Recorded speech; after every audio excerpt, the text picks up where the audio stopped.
Normally, I'm much louder and much more cheerful, but I'm afraid too many of you are suffering from dehydration. Let's try that again. Good morning, everyone! Good morning! Welcome to DerbyCon. It's the 4th DerbyCon. It's lunchtime on the Saturday. Woohoo! This is the road to Compliancy Success Plus. Please note, I am employed in the industry, and it's nice to be able to say for the first time that I'm authorized to talk about this crap. That rarely happens. I've been doing information security for 20 years, since there's like 17 of you in here. I'm sure you all know me. Currently Director of Risk and Advisory Services for Leviathan, which means this is me talking about my day job, which is kind of unusual for me. I do a bunch of things, but the most important part of any this is who I am slide is I'm not an expert at anything. Please feel free to call bullshit whenever you think it's appropriate. Today is September 27th, 2014. 2,210 days ago, I did this talk, a pragmatic approach to integrated compliance management in regulated environments. Isn't that the most douche-tacular talk title you've ever heard? Yeah. I'm blocking out who I did it for, but the point remains, I've been talking about this stuff for a long time. There are a lot of people in this industry who are Insta experts. Last week they didn't know anything, and this week they're all about the punctuation. That's a shell shock joke. The really hard part about picking up this talk and looking at it again is that very little has changed. I didn't have to make any changes about the evolving threat picture. I didn't have to make any changes about the growing complexity of technology environments. I didn't have to talk about the evolution of risk. The most important point is that it's fast-moving changes in the structure and distribution of risk. The overall risk is moving at a fairly low rate. Didn't have to change this slide either. We're still on this horrible kind of hamster wheel problem. Did have to make one change here, and that's it. I got to the last slide on sort of this chunk of the deck and realized that for 2,210 days, we've done exactly 0 to improve how we approach compliance as an industry, as a profession. That's terrifying. It should be deeply terrifying. The fact that there are people in other rooms right now is an indication of just how terrifying it should be. Because we put ourselves in the position of compliancy. I have to do jazz hands. I was instructed by my daughter, you had to do jazz. Compliancy. The problem is that it's a fake word used by a brand new industry defined by need to keep up with the appearance of doing something while really continuing business as usual or even permitting things to get worse because, hey, the other guy's doing it too, and why should I have to change because he sure isn't changing and it's cheaper to just kind of fake it, and if we get caught, the worst that happens is we'll look goofy for a day.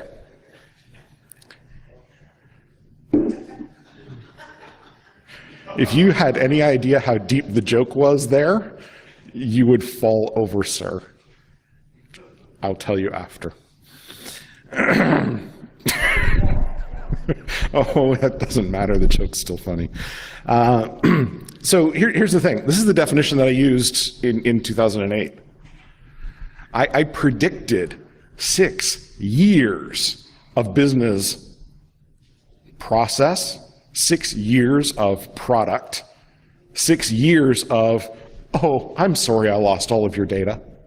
Oops. It's nothing but a fail. It's just elementally frustrating that, we find ourselves in this position of having all of these various regulations, things that we know about, things that we understand, things that, frankly, we should be tired of, because all of our vision just turns into a brick. It's a standard brick, and it's the one that you hear the clunking sound behind you as you contemplate each one of those compliance regimes.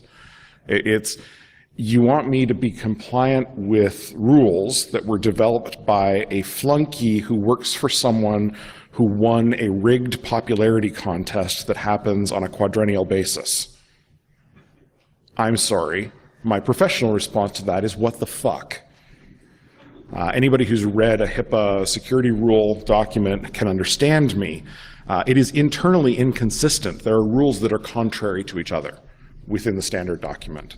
There's this, complete lack of vision, frankly. You've got regulators and customer expectations and boss expectations and shareholder expectations, and really you're trapped because all of their expectations get overruled due to the GTP. I'm introducing a new buzzword. I not only expect but require that you promulgate this buzzword. You, being in this room, will do so cheerfully because I'm referring to these bastards. It's really, really hard to do good security work and good compliance work when you're faced with nothing but glorified tool punks. They have one solution. Maybe it's one direction. I can never keep those things straight. Their answer to everything is more blinky lights.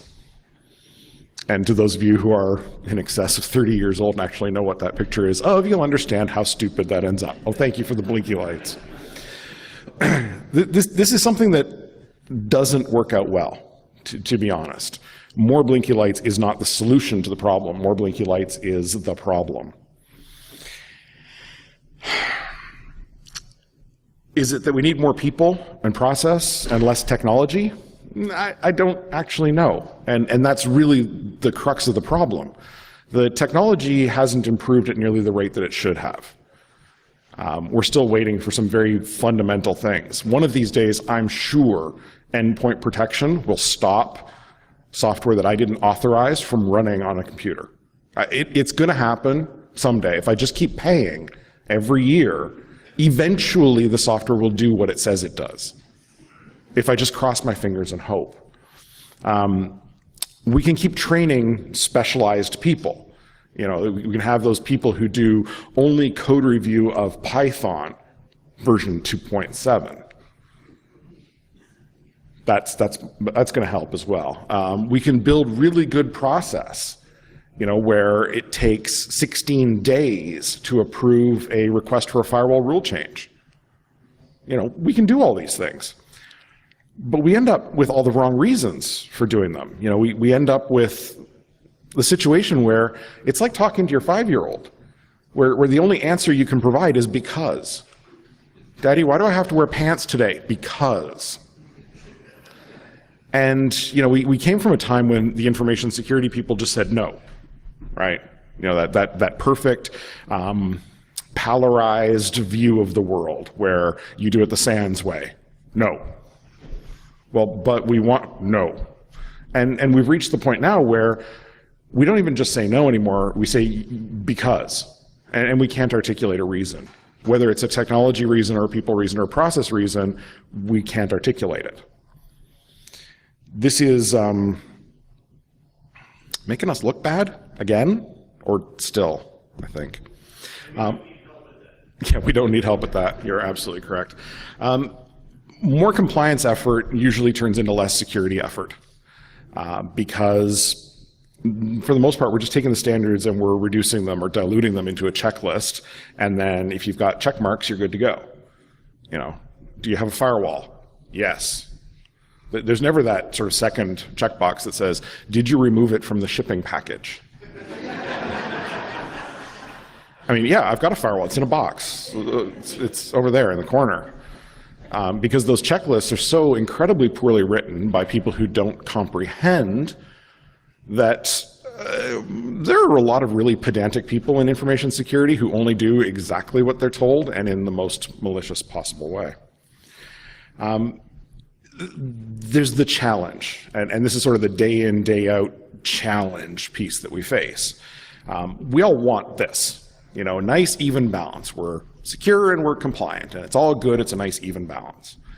And it doesn't matter what we do, we get this. Or maybe it's this. It might be this or this. I can never really keep it straight. But it seems to me that it's never this. There is never that balance. You're always stuck on one side or the other of this terrible swing. If you're old enough to remember when they had teeter-totters in playgrounds, liability says we can't anymore, the chances of you getting a bloody nose and or having your tongue cut in half by your own teeth because you were playing on the teeter-totter was fairly high. This is what we're doing to the organizations we work for and with. We're taking them out to the playground and we're tossing them on a teeter-totter, and sometimes we win and they end up with a bloody face, and sometimes they win and we end up with a bloody face. This is not fun. This is why you take your ball and go home. What we really need is the doing it right. We need to simply push the bar up and keep it up. That's an easy place to get lost, I think. I spent years lost in that particular delta because, as non-glorified tool punks, we screw ourselves. We keep trying to be rational, and we keep trying to use logic, and we keep trying to say please. And what that gets us is a bloody face on the playground, which for some of us is a fond reminder of everything before university. Our biggest problems are things like inappropriate tools. This is actually outside my house right now. I'm not sure what the appropriate tool is for moving a cubic yard block of concrete, but I'm fairly certain this is not it. I'm not an engineer, but I'm fairly certain this is not it. We have some serious inattention to detail problems. We glance over a lot of things. It's going to take you a minute to figure out why this one is just so what the fuck. Yeah, low sodium salted almonds. You can have the salt, or you can have the no salt, or you can have the low sodium salted.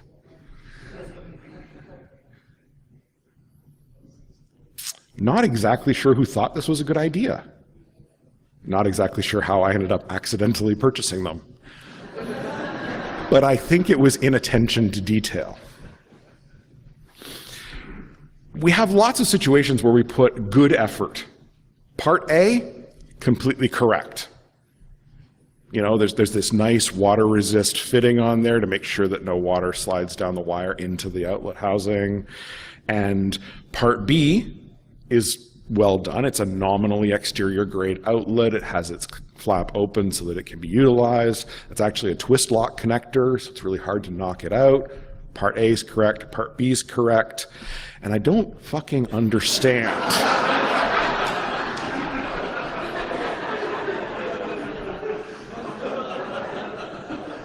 I share with you these vignettes from my life because they're perfect. This picture was taken at 3 a.m. yesterday morning as I was walking through the parking garage at the airport. I cannot puzzle out any justification for the existence of this. I mean, it's basically a permanently mounted adapter from a 30 amp twist lock to a couple of U-grounds. But they could have just directly wired it and they would have been done. Union labor. Oh my. Anybody ever worked in a unionized information security department? Anybody want to know what hell is? A lot of times we've got this really good handle on checkbox compliance. You know, security cameras, check, got them.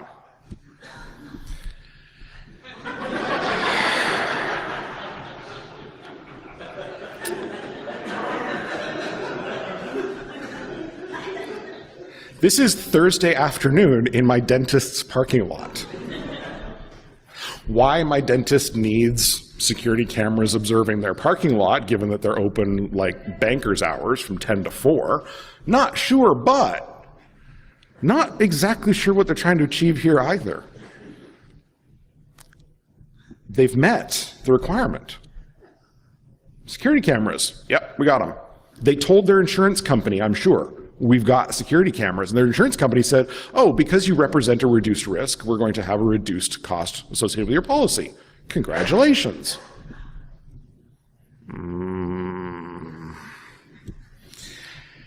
What this has done to us is put us in this position of being maliciously compliant. Malicious compliance is what we actually do when we say compliance. We adhere to the exact rule. Sometimes this is okay. Following the rules is sometimes a good thing. Sometimes not so much. NERC CIP, for example, says that you don't have to secure something that's at the far end of a point-to-point serial link. So in the mid-2000s, when we were busy switching off of things like FRAC T1s and switch 56s and frame relay and starting to move to things like MPLS, they started undoing that. So you'll still find like V35 connectors and ancient DSUs out in the field because I don't have to secure that thing. It's at the far end of a non-routable connection that runs slip. Just waiting for that one to sink in. All the old timers are going, oh. All the new people are like, what's a slip? Enterprise class solutions. This is my favorite term. Enterprise class solutions. You know, with integrated management consoles and best of breed technologies from acquisitions. It can be very maliciously compliant with that. Yep, I bought everything that vendor sells. Everything. Totally compliant now. We even put the training in the CapEx budget so that we made sure that we started with trained people. And our staff rollover is not measured in sub-1 year increments. There's nobody left who knows how to run the damn thing. But it's turned on. And we bought all the right pieces, so we're compliant, right? Yay. Anybody do problem resolution kind of stuff? You're sitting in a room with a developer who says, I can't see my server. And you say, well, what do you mean? Do you mean ping? Do you mean like network neighborhood? What do you... And your response ends up being, well, let's all take a trip down to US West 1. We'll see if we can find your server. That's going to work out. And the last thing, and this is a tiny, tiny, tiny piece of rant on malicious compliance, how many information security people do you know who could tell you how to accurately read an IPv6 address?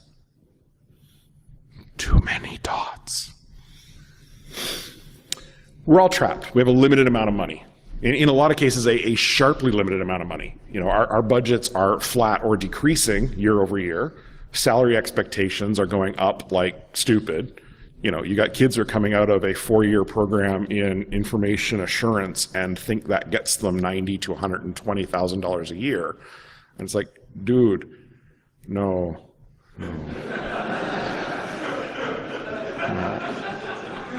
Until you can start quoting verbatim from ISO 27005, that's the risk one that no one's read, no, not going to happen. There's very few of us that actually have any control whatsoever over the upstream funds that we're dealing with. You know, that funny, well, you could just make an argument based on the, ROSI, the return on security investment, and it's like, where the hell did you read that in a white paper? No, you don't have any control over the money. Our masters are fickle bitches, the lot of them. Well, Target's still a business, so why are we spending money on an information security program? They didn't need to. And the trouble is, unless you revert to the way you talk to a 5-year-old and say, because, you don't have an answer, do you? I know. But we can't say that out loud because what value do we bring then?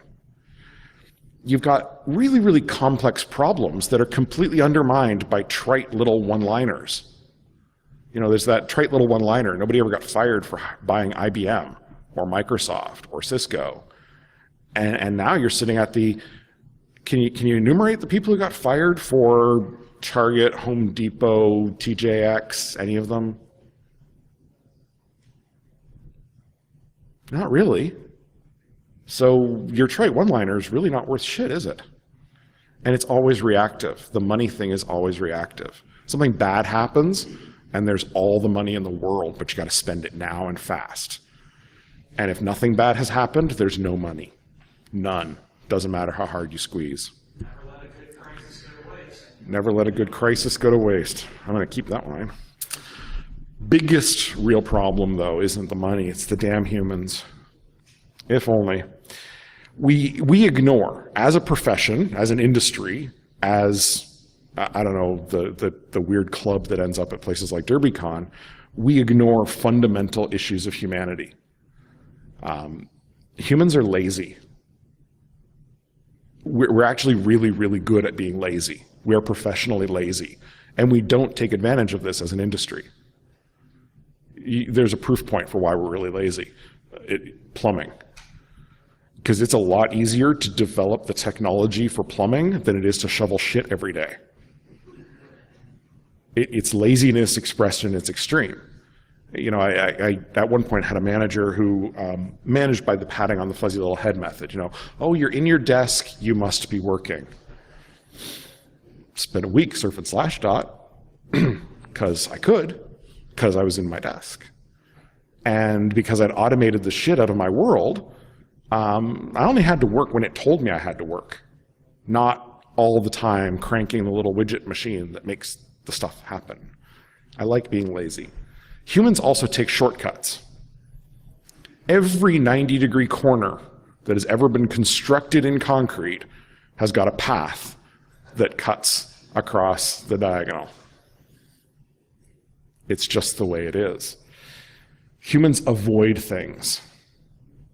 How many people participate in proactive procrastination?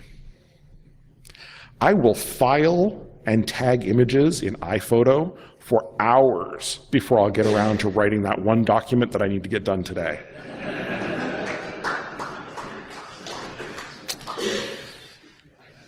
We're really, really bad at risk reward as well, right? This is that whole humans really overestimate the impact of very rare events and underestimate the impact of very common events.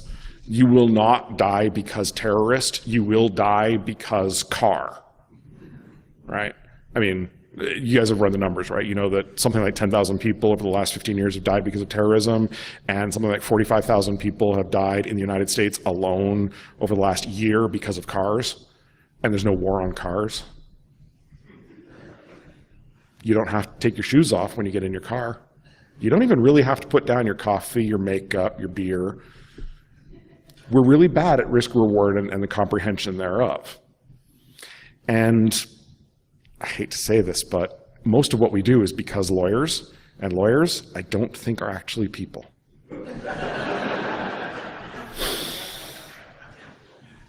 We're also trapped by our velocity. We are running at full tilt. We are going not faster than the technology, but faster than our comprehension of it. Let me just unpack that again for a moment. We're running so fast we can't keep up with stuff, and it's still not fast enough by a significant margin. Hands up, everyone in here who can identify how many IPv6 connections are running on their networks at home. About 5 hands. Approaching 1/10 of the population of the room. Approaching. I can't. Most people can't. Are you fucking kidding me? We're supposed to know about this stuff. We're in information security. We're supposed to understand the OSI model. How many times have you drawn a friggin' pyramid on a whiteboard in your life? And we can't talk about it. Not in a rational way. That's crazy. The velocity is we can't keep up with simple networking. How can we be expected to keep up with the rest?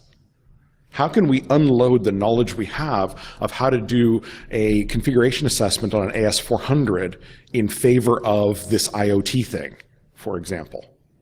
I can't unlearn IBM RT to save myself.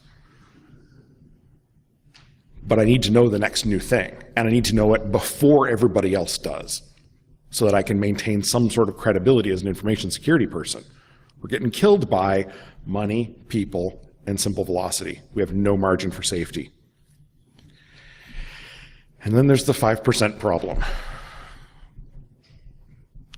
In the world of budgeting, that's the difference between getting the job done and getting the job done well. It's 5%. It's ridiculous. That's the difference between something that will not gracefully degrade, between something that will not function correctly, and something that will work exactly as it's supposed to. 5 miserable percent. We do an okay job. Minimum code standard. Anybody ever lived in a house that was built to minimum code standard? Yeah. It's interesting because they also statistically evaluate whether or not houses in a subdivision are built to minimum code standard. They test every X number of houses. Not every house, not every system. Sounding familiar, isn't it? You think about how rickety some of our work environments are, some of our global information handling environments, and you think about all those subdivisions that are going to start falling down in 5 years wherever you live. Yeah. We use phrases like best practices, and we're lying through our teeth because people don't do best practices. People do common practices, the things that everyone else is doing. I have to at least do what everyone else is doing so that I know that I'm okay.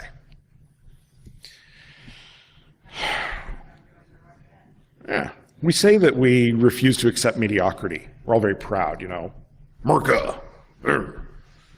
But we kind of love mediocrity, you know. Good enough that it works. Shitty but functional. We tend to protect ourselves individually by doing more than the minimum. Often just slightly more, but then we don't take that and apply it at work. We don't do more than the minimum for other people. We do more than the minimum for ourselves. And we land ourselves in failure every damn day, you know. How often have you heard, well, we couldn't afford to do that because we had to buy AV? I'm waiting for Symantec to deliver me a product that works patiently. They promised me a functioning integrated console endpoint management system in 2004. Decade later, Marketing Slick says it's there, but it's not. So how do we get to success? Well, you've heard me whine and bitch and moan for half an hour. Maybe I should tell you good stuff for half an hour. That sound like a plan? Yeah, success. Success comes in a lot of, you know, big and little ways. The little kind of ways are very simple. Things like information security policy for people. Did you know that you can actually have 2 documents, one that's labeled policy for lawyers and one that's labeled policy for people? I know, it's crazy. So that on that annual sign-off, when you said, I read and comprehended the information security policy from our organization, you can be telling the truth. How cool would that be? Auditable artifacts of compliance. Being able to prove to an auditor that you did something without, you know, that, well, yeah, I did it. And you can say, well, here's the receipt. I did it. We can pick the choice of working with my standard, not yours. Back in the olden days when I was working in power systems, we had a bunch of systems that had to talk to each other over the network, and they were developed in the early 90s. And they talked to each other over remote shell connections. And I had an auditor come in and say, you can't run remote shell. It has to be secure shell. And I said, the systems you're talking about don't run secure shell. They run remote shell. And I said, and we permit those systems to run remote shell. We have a very tight ring fence around them. We know exactly what's going on. We know exactly how they communicate with each other. We look for weirdness in that space. You can't run remote shell. It's not allowed. Not allowed by who? I just told you we have a policy that says we can. Well, here at Big Four Consultancy Organization, LLC, LLP, we don't. And I said, okay, well, tell you what. I'm going to turn off all the RSH connections, and in 2.5 seconds, we'll have a blackout that'll cover the Northeast, and you can explain to your bosses why you let that happen. No, you're thinking of 2003, and no, that wasn't my fault. That's because people didn't know how to trim trees. We can be proactive and we can attempt to influence the bloodstream and get it to the point where we've influenced enough people that we're skipping maturity generations. And this is actually easier to do than doing it the traditional way. If you try and follow one of the major InfoSec religions, you will end up hurting yourself in the outcome. Instead, you can just skip that and be agnostic. I believe there is security, instead of I believe in Pallor, or I believe in Wim Reams, or I believe in whoever the hell it is that runs ISACA. You can just go ahead and do all the things. This is completely crazy talk, and that's why I think it's awesome. So the major prediction is senior management says that it's going to be done, but then doesn't provide you with any sort of support. It's not going to work, and it's your fault. And if you plan that your organization will work according to your timeline, you'll fail, and it'll be your fault. If you expect that your coworkers will negotiate in good faith, you will fail, and it will be your fault. So my key advice is don't do any of these things. Expect it to be your fault. You're not going to get it right the first time, but you can fail gracefully. This should be a truism that anyone who works with technology understands. Very large projects which require cultural changes within organizations tend to fail. You could even shorten that and just say very large projects tend to fail. Information technology has a 20-year and running history of screwing up by the numbers on any project larger than defragging a hard drive. And for that, you should use SpinRite. Wait for that one to drop. You should do some of the things now, and then do a few more later until you have done all the things. Doing all the things doesn't mean do all the things now. It just means do all the things. Very subtle difference there, but again, it's foundational. We talk about policies and standards, and we say that's how you would encode a social contract in an organization. And we say that they're really hard to do well and they're really easy to do poorly, and this is true.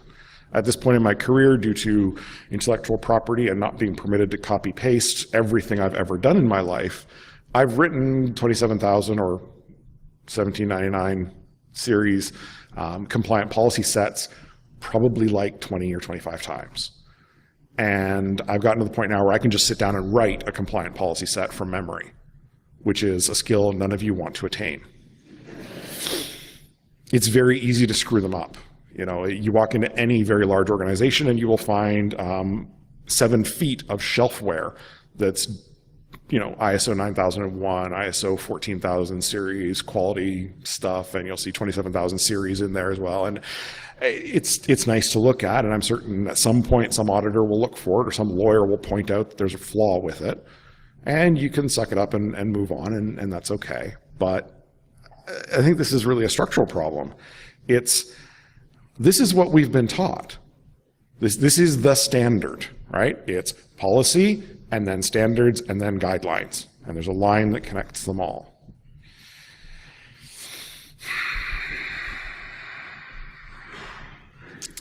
This doesn't do anyone any good, because none of you actually understand it. And sure as hell, the people you're dumping this on, the people whose job it is to understand the difference between a debit and a credit, or to turn the handle on the widget machine that makes the things that make the money come in for the organization that you work for that doesn't do information technology or security, that does something else, like is a bank or is a manufacturer or is a service organization. You could just skip to something that makes sense. And you could say that policy are principles. Standards are how well you do policy. They inform what you must do and what you could do if you had time or money, procedures and guidelines. It's a tiny, tiny little change to that asinine policy, standards, guidelines, because this is what we're actually talking about. You've got a policy that tells you what you must do or what you could do, and you've got standards that say this is how well you'll do it. All of a sudden, clarity. Because what you need to get people to sign off on, the part that actually counts, is not policy and it's not standard. It's procedures and guidelines. Do you understand what you're supposed to do and what you must do? I could actually understand that as an employee. I could say, oh, that's what I'm supposed to do and that's what I must do? Oh, okay, yeah, I could do that. And it's like 10 pages max. It's not 75 pages of pseudo-legal bullshit. If I see the word enclosed hereto in another policy, I'm gonna punch shit. Because it's not, you saw Matlock. That doesn't make you a lawyer. We've got this situation where policy standards, procedures, and guidelines support responses to specific imperatives. You have a specific imperative that says, this is what you gotta do. And you say, okay, I've got a policy that says I'm going to do it. I've got a standard that says I'm gonna do it okay, or mediocre, or really well. I've got a procedure that says, this is what I have to do, and I've got a guideline that says, when I have the opportunity, I could or should do this thing. That's easy. You've got this nice map between the imperative and the responses, either must or should. All of a sudden, you've got clarity. A reasonably intelligent but otherwise uninformed adult human could look at that and say, oh, this is what I'm supposed to do. And more than anything, you've created this shortcut. You haven't required that people walk down Policy Avenue and hang a right onto Standard Street. You've said at the end of Standard Street is guidelines. Here, take this shortcut. That's really cool. You've saved everyone time. Have you ever figured out the cost of a meeting in your organization, especially in all hands? 1,000 people in the organization, takes an hour for budgetary purposes. We'll call it $120 an hour is the fully loaded rate for a person and their facility. You just spent $120,000 on a meeting. You go into somebody and say, you have to read and understand this policy set, and it's 60 pages long. We expect it'll take you no more than 4 hours. And there's 1,000 people in the organization, and the fully loaded rate is 100. You've just spent, the better part of, call it $500,000 on getting people to understand a document that you wrote in a few days. Why don't you spend a few more days and write a document that takes people 10 minutes to understand? That's direct monetary savings. Fuck return on security investment. How about just return on not making people read stupid shit that you wrote? Shortcuts are really good because if you make the right thing the easy thing, people will do the easy thing. This is what people do. You always do the easy thing. If, for example, you made sure that as soon as the dishwasher was done washing dishes, you emptied it right away, then your kids would never have an excuse to leave dirty dishes on the counter, would they? Because they could just put them right into the dishwasher. I just made the easy thing the right thing, because it means that as soon as that dishwasher stops running, I am out there emptying that thing like lightning. No excuses. I'm going to make it so that you can do it. It means that I have to do a little more work. And remember, I'm lazy. But if I do a little bit more work and make sure the dishwasher gets emptied so that the kids put the dishes directly into the dishwasher, it means that not only do I not have to do it after they've gone to bed, but I don't get yelled at because the dishes aren't done. And some of you understand why that's a good thing.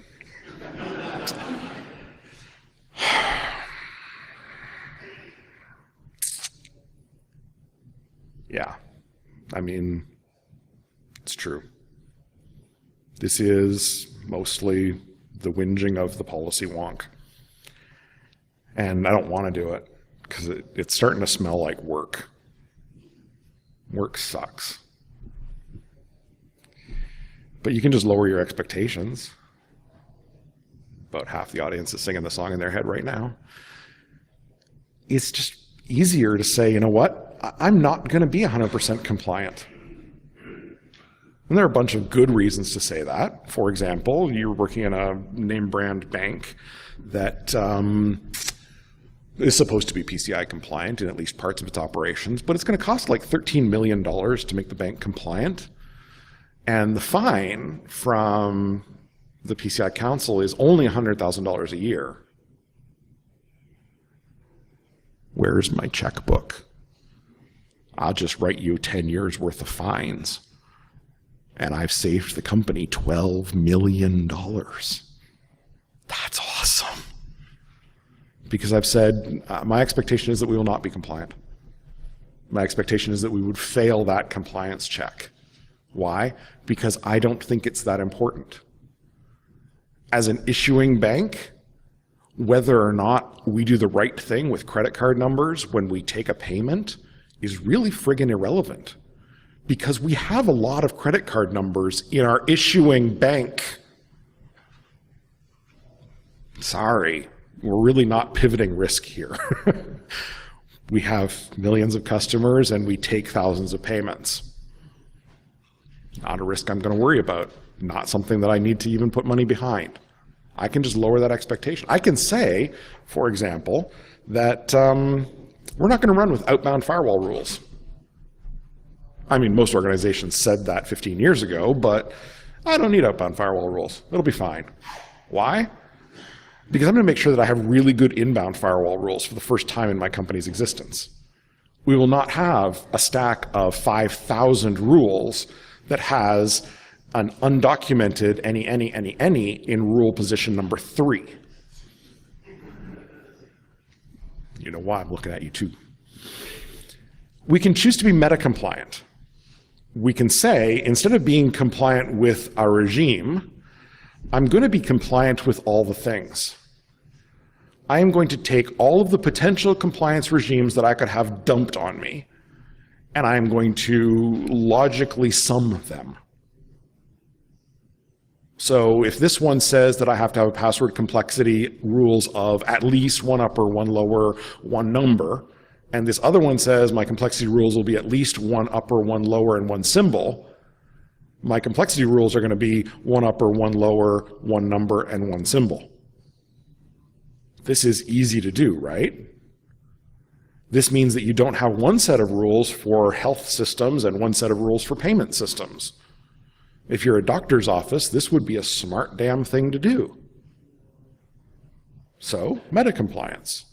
And then you could be goofy and you could go one step further. And you could say, and because I think that right now the logical minimum should be like 10 characters, maybe even 12, I'm going to unhook the top end and I'm going to have no long length limitations on passwords. If you want a 75 character password, the more power to you. Because it doesn't make any sense for me to limit the length of your password. I'm not in a position of needing to save money on disk because I'm using long passwords. All hashes are the same length.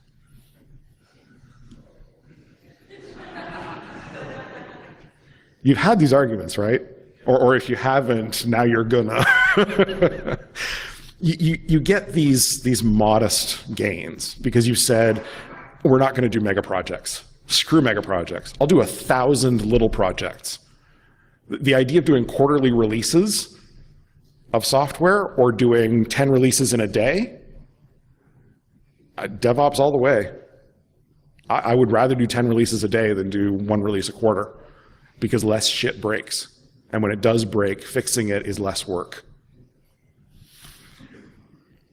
This means that your increases in compliance are going to be modest at the beginning, but it's a waterfall problem, right? As long as the water keeps pouring over the waterfall, eventually the bucket gets filled. Doesn't matter whether it's a trickle or a torrent. If you try and collect water at the bottom of Niagara Falls, you're going to lose the bucket.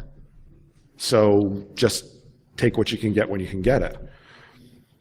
Some changes are going to be really hard pressure on the organization or on specific parts of the organization. Like when you tell the authentication and authorization folks that having a limited length password is the stupidest thing you've ever heard, and then you use the XKCD method for proving that they're dumb by showing them this is how hashes work, which is shit they should know, but they don't.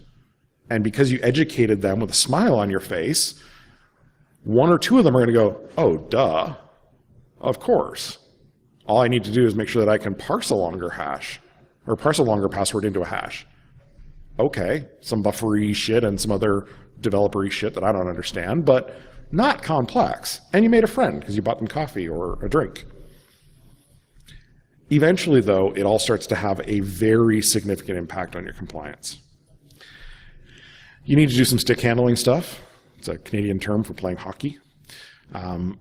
Prepare your key stakeholders for the fact that it's going to be slow progression. They're not going to see big changes in a week or 2 weeks. It's going to take 2 months or 3 months to start seeing changes. And you can say to all the key contributors, here's what we mean when we say compliant. We don't mean compliant enough, we mean very slightly over compliant, because it means that we won't have to do this again next year. And it means that when the auditors come call, oh, we're going to talk about auditors yet still. Consider communicating a very high level version of the plan. People like to know where they're going. Right now I have construction machines ripping up my street because they're replacing the sewer. And at no point did the city feel it was reasonable to tell us that they were going to do the storm sewer first, and then the water service, and then the sanitary service. And they were going to rip up the street 3 times in a row because it's easier for them to do it that way, even though it's slightly more disruptive to us. Just a little bit of high, I don't need to know which day they're going to be installing the 7mm stone crush rock dustless, like it doesn't matter. What matters is they're going to go up and down the street 3 times, and they're going to do the part that I care about the most, the storm sewer first. So when it rains, my basement doesn't turn into a swimming pool. And they're going to give me new water service, which is awesome because we'll have water pressure. And then they're going to take care of the shit. Small changes that work in your favor look ineffective. And your overall compliance level will appear low. And it's going to continue for a while. But don't give up. At this stage, formal metrics, they're not really going to help you a whole lot. Most formal metrics are bullshit. If you're not a Six Sigma organization operating at CMM level 5+, metrics aren't going to help you a whole lot because you're stuck in the Alex Hutton problem. You're attempting to measure peanut butter and jet engines and hoping that if you multiply them, you get shiny. So stop trying to measure stuff in quantified ways. Qualified is good enough. Because the traffic light report says a lot. This is your response upward that says, are things basically okay? Should I be concerned about the thing that's in front of me? Or, holy shit. Those are the 3 levels. And these map really well to risks, too. There's look foolish, lose my house, and wear an orange jumpsuit. The mapping is clean. Right? And it's easy to talk about. It's easy to say to your boss, we're going to fund all orange jumpsuit risks. And your boss looks at you and says, huh? Anything that would cause you to have to wear an orange jumpsuit, we're going to make sure doesn't happen. And your boss goes, yes. And then you say to your boss, anything that would cause you to potentially lose your well-being, your financial well-being or your house, something that would be very difficult for you to explain to your spouse. You say that to your boss and say, and I want to fully fund those. And your boss goes, yes, because no one wants to have that conversation when they get home. And then you go to the last one and you say, well, we need to talk about your idea of looking foolish. Mine's a little messed up. I'm a dad, I've got a bunch of kids, and I don't think I want to look foolish too much, but I drive a minivan, so I do. You map in the reverse direction. The way you created all of those policy structures by mapping from imperatives to things that you could or should do, you just undo that mapping to be able to report. And then you tell everyone, not just your usual authorities. And everyone contributes and everyone learns of their success. Lather, rinse, repeat. The last point on auditors. Bury them in artifacts of compliance. Tell them exactly what you did, when you did, and how well you did it. When you're done, tell me about your road and whether or not you found Compliancy++. Thanks, everybody.